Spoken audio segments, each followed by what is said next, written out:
আমি এখন আলোচনায় অংশগ্রহণের জন্য মাননীয় সদস্য ডক্টর মহিউদ্দিন খান আলমগীর চাঁদপুর 1-কে তার বক্তব্য রাখার আহ্বান জানাচ্ছি। আপনার সময় 20 মিনিট। 20 মিনিট। জি। পরম করুণাময় সৃষ্টিকর্তার নামে শুরু করছি। মাননীয় স্পিকার, রাষ্ট্রপতি মোহাম্মদ আব্দুল হামিদ গত এই সংসদের এই অধিবেশন শুরু হওয়ার আগে তার ভাষণ, যা আমরা রাষ্ট্রপতির ভাষণ বলে আখ্যায়িত করে থাকি, তা দিয়েছেন। রাষ্ট্রপতির ভাষণে প্রথাগতভাবে সমকালীন সরকারের সকল কার্যক্রম পর্যালোচনা করে ভবিষ্যতে কী করণীয় তার প্রতি দৃষ্টি আকর্ষণ করা হয়। অন্য কথায়, রাষ্ট্রপতির ভাষণে যে কার্যক্রম উল্লেখিত হয় সে কার্যক্রম সরকার কর্তৃক অনুমোদিত কার্যক্রম, এবং সেই কার্যক্রম আমরা বাস্তবায়িত করার জন্যে এই রাষ্ট্রে মধ্যে যেসব প্রতিষ্ঠান আছি, যেসব ব্যক্তিবর্গ আছি, আমরা সকলে আমাদের তরফ থেকে সুচিন্তিত সিদ্ধান্ত এবং সমর্থন দিয়ে থাকি। মাননীয় স্পিকার, রাষ্ট্রপতির এই ভাষণ 158 পৃষ্ঠা বিবৃত। এত বড় ভাষণ অন্যান্য দেশে রাষ্ট্রপতির তরফ থেকে কিংবা রাজা বা রানীর তরফ থেকে দেয়া হয় না। রাষ্ট্রপতি বিস্তৃতভাবে এই কথাগুলো, তথ্যগুলো আমাদের সামনে উপস্থাপিত করেছেন, যাতে আমরা সকলে এই রাষ্ট্রীয় কার্যক্রমের সাথে আমাদের তরফ থেকে যা করণীয় তা মনে রেখে অংশগ্রহণ করতে পারি। রাষ্ট্রপতির ভাষণে সুস্পষ্ট বলা হয়েছে যে জননেত্রী শেখ হাসিনা সরকারের তরফ থেকে আমরা সমকালীন পর্যায়ে শিক্ষা, স্বাস্থ্যক্ষেত্রে, সড়ক যোগাযোগ ক্ষেত্রে, বিদ্যুৎ উৎপাদন এবং বিতরণ ক্ষেত্রে এবং সামাজিক ক্ষেত্রে ঈপ্সিত অগ্রগতি অর্জন করেছি। বিশেষত লিঙ্গ সমতা স্থাপনে, সাম্প্রদায়িকতা দূর করে অসাম্প্রদায়িক সমাজ প্রতিষ্ঠাকরণে এবং জাত বিভেদ ভুলে গিয়ে দারিদ্র্য হ্রাসকরণে যে সফলতা আমরা অর্জন করেছি তা সুস্পষ্টভাবে রাষ্ট্রপতি আমাদের সামনে তুলে ধরেছেন। সেজন্যে আমি রাষ্ট্রপতিকে আমাদের সকলের তরফ থেকে আন্তরিকভাবে ধন্যবাদ ও কৃতজ্ঞতা জানাতে চাই। এই ধন্যবাদ এবং কৃতজ্ঞতা জানানোর পর আমি সুস্পষ্টভাবে একথা স্মরণ করতে চাই যে এই রাষ্ট্রের তরফ থেকে, এই রাষ্ট্রের জনগণের প্রতিনিধি হিসাবে এই সরকারের তরফ থেকে এই ইতিবাচক পদক্ষেপগুলো কখনোই গ্রহণ করা সম্ভব হতো না যদি না বঙ্গবন্ধু শেখ মুজিবুর রহমান এই দেশটিকে স্বাধীন দেশ হিসাবে সৃজন করে না যেতেন। বঙ্গবন্ধুর সাথে আমার পরিচয় 1956 সাল থেকে। তখন থেকে এই জনগণের দুঃখ কষ্ট দূর করে সকলের জীবনে সমৃদ্ধ আনয়নের জন্য তিনি যে দৃঢ়প্রতিজ্ঞ ছিলেন তার সে সম্পর্কে আমি সবচাইতে বেশি অবগত আছি বলে মনে করি। এই প্রেক্ষিতে মাননীয় স্পিকার, আমি প্রস্তাব করছি যে আমাদের জাতির জনক বঙ্গবন্ধু শেখ মুজিবুর রহমানের একটি প্রস্তর প্রতিকৃতি বা মুরাল আমরা যে পথ দিয়ে এই সংসদে প্রবেশ করি সেই প্রবেশ পথে স্থাপন করা হোক। এই মর্মে ইতিমধ্যেই আমি লিখিতভাবে আপনার কাছে প্রস্তাব পাঠিয়েছিলাম। প্রস্তাব অনুযায়ী সম্ভবত সেখানে একটি ফটোচিত্র স্থাপন করা হয়েছে। আমরা অন্যান্য সংসদে গণতান্ত্রিক দেশে যেভাবে জাতির জনকের প্রতি শ্রদ্ধা জানানো হয়, রাষ্ট্রীয় নেতাদের প্রতি যে শ্রদ্ধা জানানো হয়, সেই অনুসরণ করে এই মুরাল, বঙ্গবন্ধুর মুরাল আমাদের সকলের দৃষ্টিগোচরে আনার জন্যে, রাখার জন্যে এবং তার আদর্শে অনুপ্রাণিত হয়ে আমাদের উপর প্রকৃত দায়িত্ব পালন করানোর জন্যে এই মুরাল স্থাপন করার জন্যে আপনাকে আমি অনুরোধ জানাব। মাননীয় স্পিকার, রাষ্ট্রপতি তার ভাষণে সুস্পষ্টভাবে এই সরকারের সফলতা তুলে ধরেছেন। তিনি অন্যান্য বিষয়ের ভিতর দারিদ্র্য হ্রাস করে, দেশকে ক্ষুধামুক্ত করে এবং সকল মানুষের মানবিক অধিকার রক্ষাকরণে এই সরকারের সফলতা সুস্পষ্টই তুলে ধরেছেন। এই সফলতার মূল নায়ক বঙ্গবন্ধু কন্যা শেখ হাসিনা। আমরা তার নেতৃত্বে, তারই প্রণীত কার্যক্রম, তার অনুমোদিত কার্যক্রম অনুসরণ করে এই দেশকে আমরা উন্নয়নের পথে এগিয়ে নিয়ে যাচ্ছি। আমরা এদেশ থেকে দারিদ্র দূরীকরণের জন্য যা কিছু করণীয় তা করতে আমাদের তরফ থেকে যথা প্রয়োজন এবং যথাসম্ভব সকল চেষ্টা প্রযোজিত করছি। এই প্রেক্ষিতে মহামান্য রাষ্ট্রপতি যে কথাটি বলেছেন তা আমি উদ্ধৃত করতে চাই। রাষ্ট্রপতি তার ভাষণের 2 পৃষ্ঠায় বলেছেন, বিভিন্ন প্রতিকূলতা প্রতিহত করে গণতান্ত্রিক ও সাংবিধানিক প্রক্রিয়ায় অবাধ ও নিরপেক্ষভাবে নির্বাচনের মাধ্যমে পুনরায় মাননীয় প্রধানমন্ত্রী শেখ হাসিনার নেতৃত্বে সরকার গঠিত হয়। শুরু হয় উন্নয়ন ও সমৃদ্ধির পথে বিশ্বের বিস্ময় বাংলাদেশের সুদীপ্ত অগ্রযাত্রা। মাননীয় স্পিকার, আমরা এই সুদীপ্ত অগ্রযাত্রায় সংসদ সদস্য হিসাবে, স্থানীয় নেতৃবৃন্দ হিসাবে আমাদের তরফ থেকে যা করণীয় তা করার জন্যে দৃঢ় প্রতিজ্ঞ, এবং এই প্রতিজ্ঞা আপনার মাধ্যমে আমরা সারা পৃথিবীকে, বিশেষত আমাদের বন্ধু দেশের অধিবাসীদেরকে জানিয়ে দিতে চাই। এ কথা বলার পর আমি রাষ্ট্রপতি কর্তৃক উত্থাপিত কার্যক্রম, এই সরকার জননেত্রী শেখ হাসিনার নির্দেশে যে কার্যক্রম বাস্তবায়িত করার জন্য দৃঢ় প্রতিজ্ঞ, তা অধিকতর শানিত করার জন্য কতিপয় প্রস্তাব আপনার সামনে উপস্থাপিত করব। এক, আমি মনে করি যে উন্নয়নের প্রতিশ্রুতি আমাদের সামনে তুলে ধরা হয়েছে রাষ্ট্রপতির ভাষণে। সেই উন্নয়ন অর্জন করতে হলে আমাদের জাতীয় সঞ্চয়, মোট জাতীয় সঞ্চয় বর্তমানের 27 ভাগ থেকে, অভ্যন্তরীণ উৎপাদনের 27 ভাগ থেকে 34 ভাগে উন্নীত করতে হবে। এ কাজটি করা দুরূহ নয়। আমরা সঞ্চয় বৃদ্ধি করার জন্য যে পদক্ষেপগুলো নিয়েছি, সেই পদক্ষেপগুলো আরেকটু বিস্তৃত করলে, পদক্ষেপগুলো আরেকটু শানিত করলে আমরা আমাদের জাতীয় সঞ্চয় শতকরা 28 থেকে 34 ভাগে উন্নীত করতে সক্ষম হব। এবং তাই যদি আমরা করতে সক্ষম হই, তাহলে মাননীয় স্পিকার, আমি অর্থনীতির ছাত্র হিসাবে আপনাকে এই নিশ্চয়তা দিতে পারি যে এই সঞ্চয়িত সম্পদ যথাযথ স্থানে, যথাযথ ক্ষেত্রে প্রযুক্ত করে আমরা আমাদের অগ্রগতির হার, জাতীয় উৎপাদন বাড়ার হার শতকরা 10 উন্নতি করতে সক্ষম হব, এবং আগামী 2-3 বছরের মধ্যেই আমরা মধ্যবর্তী আয়ের দেশে নিশ্চিতভাবে প্রবেশ করতে বা পরিচিতি লাভ করতে সক্ষম হব।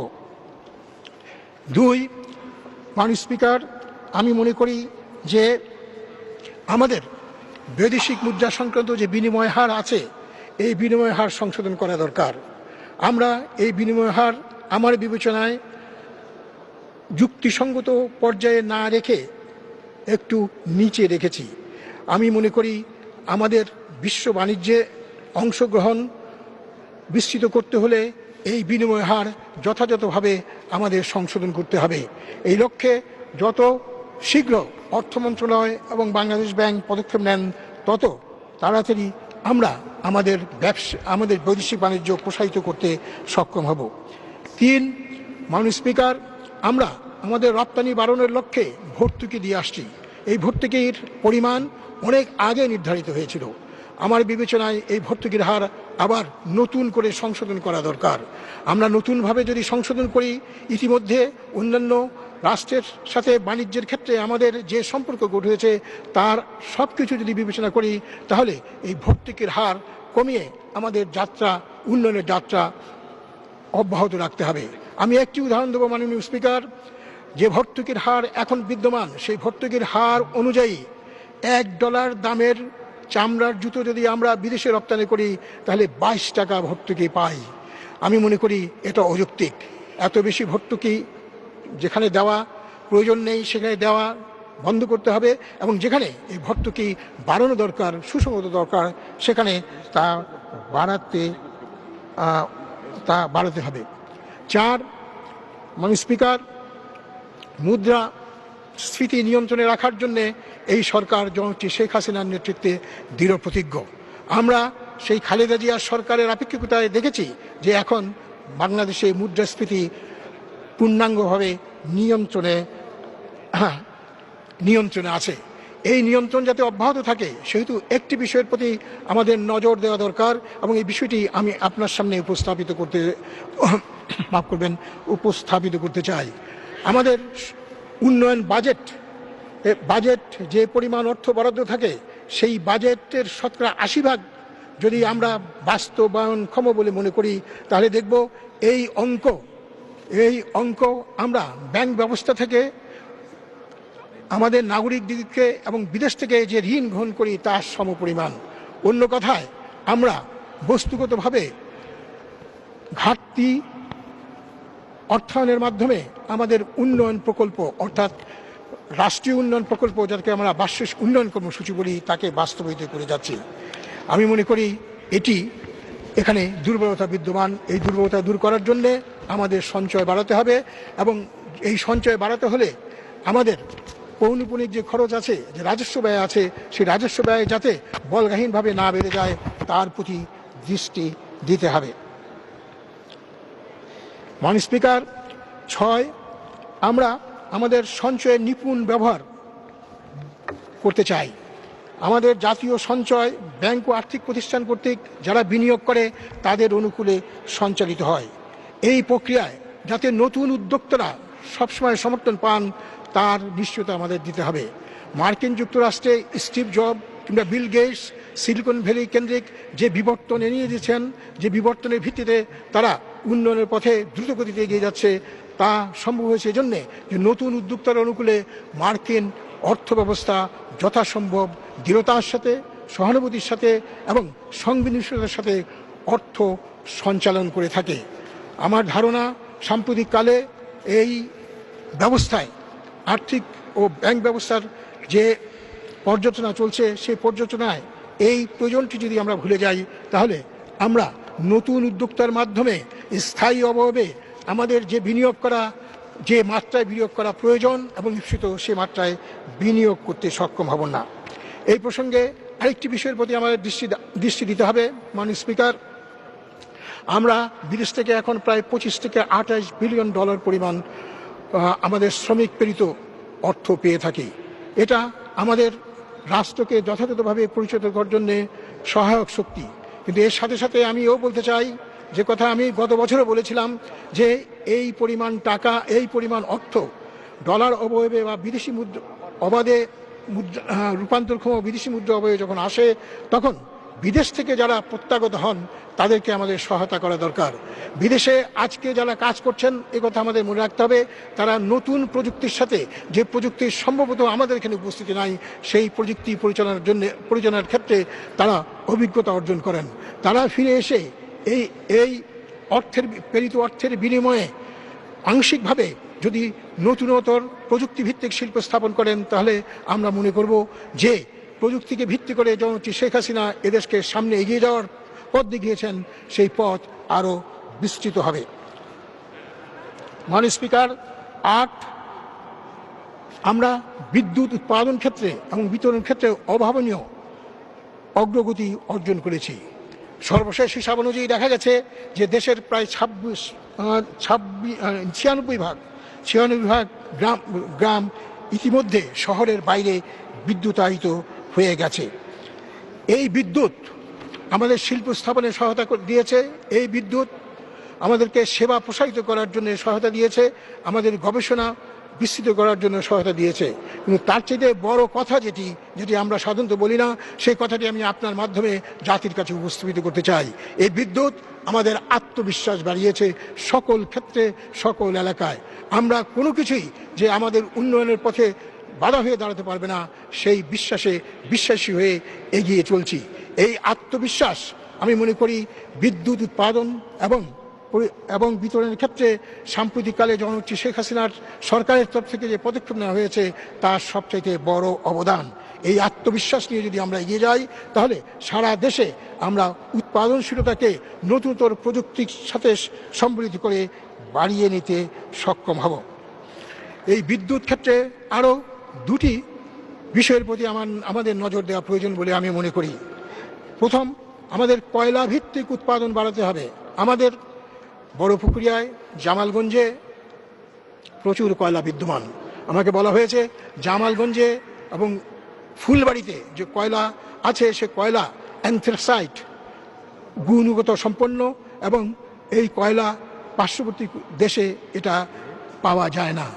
আমরা স্থায়ীভাবে বিদ্যুৎ উৎপাদনের জন্য বিদেশ থেকে কয়লা আমদানির কথা না মনে রেখে যদি আমাদের এই অভ্যন্তরীণ উৎস থেকে কয়লা উৎপাদনের যথাযথ পদক্ষেপ নেই, তাহলে আমি মনে করব বিদ্যুৎ উৎপাদন ক্ষেত্রে আমরা স্থায়ীভাবে আমাদের সফলতা রক্ষা করতে সক্ষম হব। আর দুই, বিদ্যুৎ ক্ষেত্রে একটি সমস্যা বিদ্যমান, যে সমস্যার প্রতি সম্ভবত বিশেষজ্ঞ মহলে আমরা যথাযথ দৃষ্টি এখনও দিতে সক্ষম হয়নি। আমরা এখন বেসরকারি খাতে উৎপাদিত বিদ্যুৎ সরকারি খাতে সঞ্চালিত করে সরকারের মাধ্যমে তা বিতরিত করছি, কিন্তু এই বেসরকারি খাত থেকে উৎপাদিত বিদ্যুৎ একই মূল্যে কিন্তু আহরিত হচ্ছে না, অথচ যে সঞ্চালিত বিদ্যুৎ গ্রাহক পর্যায়ে সরকারের তরফ থেকে বিতরণ করা হচ্ছে তার মূল্য একই পর্যায়ে রাখা হয়েছে বা একই রাখা হয়েছে। এখানে আর্থিক দৃষ্টিকোণ থেকে একটি বিভ্রান্তি সৃষ্টি হওয়ার আশঙ্কা বিদ্যমান। এই আশঙ্কা দূর করার জন্য যথাযথ পদক্ষেপ নেওয়ার আহ্বান আমি এখানে সংশ্লিষ্ট সকলকে আপনার মাধ্যমে জানিয়ে যাব।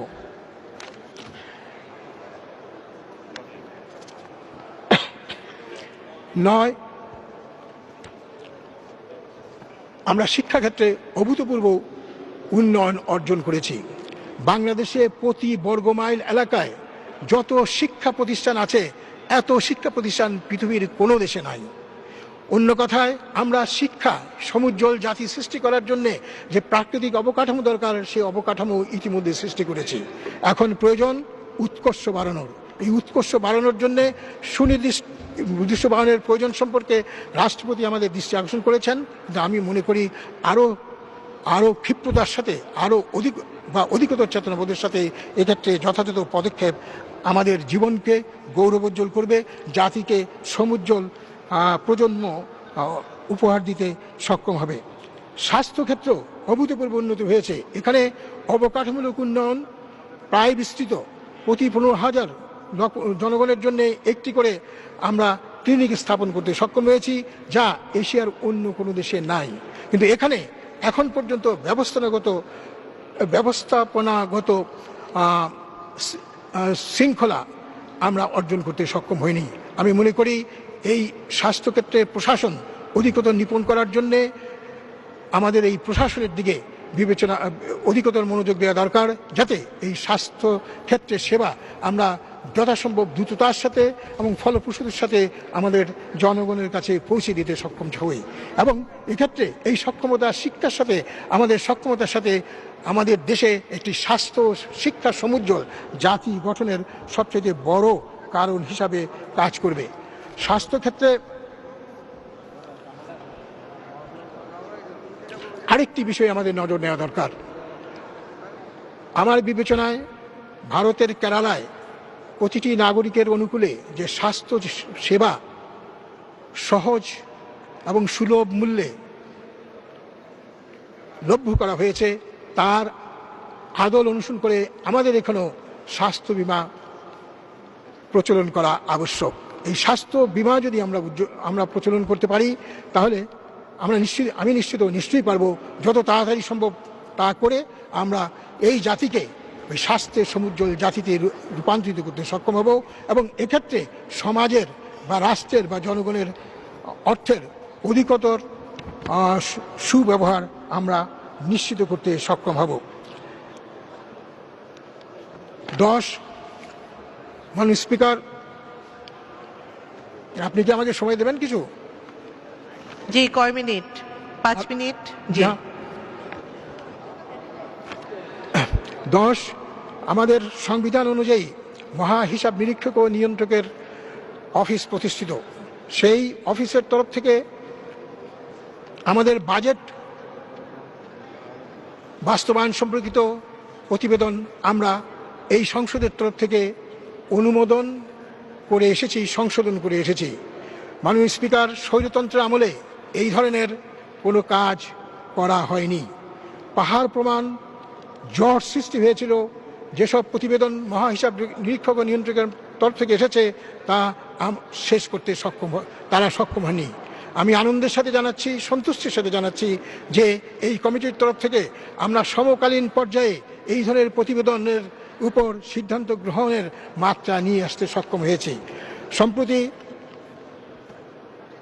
এই সরকারি হিসাব সম্পর্কিত কমিটি পুনর্গঠিত হয়েছে। আমি আশা করব এবং আমি আশা করব যে এই যে রেকর্ড আমরা সৃষ্টি করেছি, এই রেকর্ডদের সংরক্ষণ করে তারা সমসাময়িক পর্যায়ে বাজেট বাস্তবায়ন সম্পর্কে, সরকারি হিসাব বা ব্যয় সম্পর্কে তাদের তরফ থেকে সিদ্ধান্তগুলো সমকালীন পর্যায়ে যদি দিতে থাকেন, তাহলে এক্ষেত্রে যে অকর্মণ্যতা আমাদের পথকে কণ্টকাকীর্ণ করেছিল তা দূরীভূত করতে আমরা সক্ষম হব এবং আমাদের সংবিধানের 131 অনুচ্ছেদ এবং কার্যপ্রণালী বিধির 234 অনুচ্ছেদ অনুযায়ী আমাদের উপর আমাদের অর্পিত দায়িত্ব পালন করতে সক্ষম হব। মাননীয় স্পিকার, এবার আমি আমার নিজ এলাকা, নির্বাচনী এলাকার 3টি প্রয়োজন সম্পর্কে আপনার মাধ্যমে সরকারের দৃষ্টি আকর্ষণ করতে চাই। প্রথম, ঢাকা চট্টগ্রাম সোজা সড়ক বা এক্সপ্রেসওয়ে করার একটি প্রকল্প দাউদকান্দি, কচুয়া এবং বরুড়া হয়ে যাওয়ার কথা। এই প্রকল্প অনুযায়ী সড়কটি নির্মাণ হলে ঢাকা চট্টগ্রামের মধ্যে সড়ক দূরত্ব প্রায় 40 কিলোমিটার কমে যাবে। এই প্রকল্পটি ইতিমধ্যে আমাদের সুযোগ্য যোগাযোগ সেতু এবং পরিবহন মন্ত্রী তার উত্তরে উল্লেখ করেছেন। আমি আপনার মাধ্যমে তার কাছে এবং জননেত্রী শেখ হাসিনার সরকারকে আবেদন জানাবো যে এই সড়কটি আপনারা দ্রুততার সাথে হাতে নিয়ে সম্পূর্ণ করুন, এবং যদি সম্পূর্ণ করেন তাহলে এক্ষেত্রে আমাদের তরফ থেকে এলাকা ভিত্তিক যে উন্নয়নের ব্যক্তিগত প্রচেষ্টা প্রযুক্ত হওয়া প্রয়োজন, সে প্রচেষ্টা আমরা 3 গুণ বাড়িয়ে দিতে সক্ষম হব।